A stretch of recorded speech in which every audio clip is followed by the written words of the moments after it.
There are, of course, exceptions. Men who understand intimacy, warmth, and deep connection. Some have close friends with whom they can share their struggles, their joys, and their fears. But let's be honest about the darker and more general reality. Friendship is difficult for men. For every man who can say he is a true friend, there are many more who, if they search the depths of their minds, know they have no one who truly deserves the title. This isn't necessarily due to a failing on their part, but rather a clash between two opposing forces: the expectations of being a man and the requirements of real friendship. At its core, true friendship demands mutual vulnerability.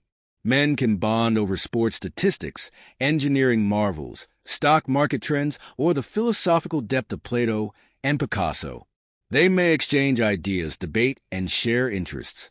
But the kind of friendship that truly sustains, that stands against despair, that comforts in the lonely hours, starts somewhere entirely different.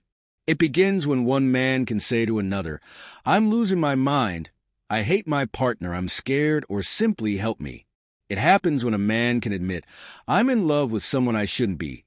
I can't perform in bed anymore, or my anxiety never stops."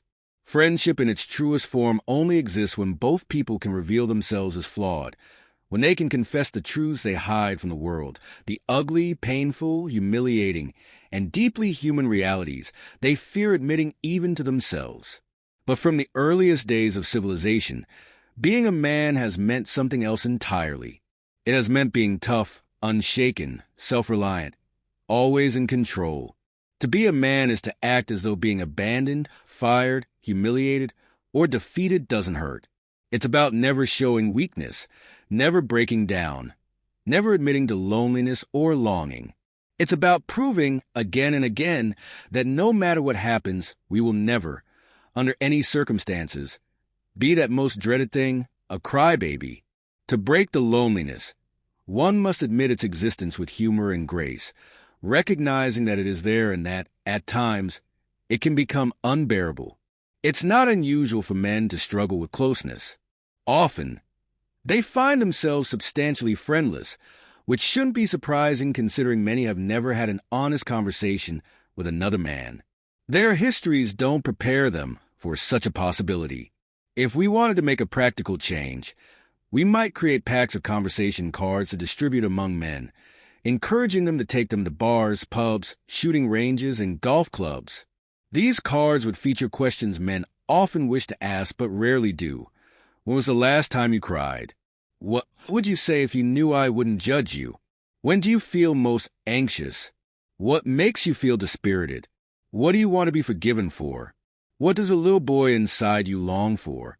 Though most would consider such cards absurd and unnecessary, how beneficial they could be if they offered even a tiny opportunity for some men to lower their defenses and share a more complex version of themselves.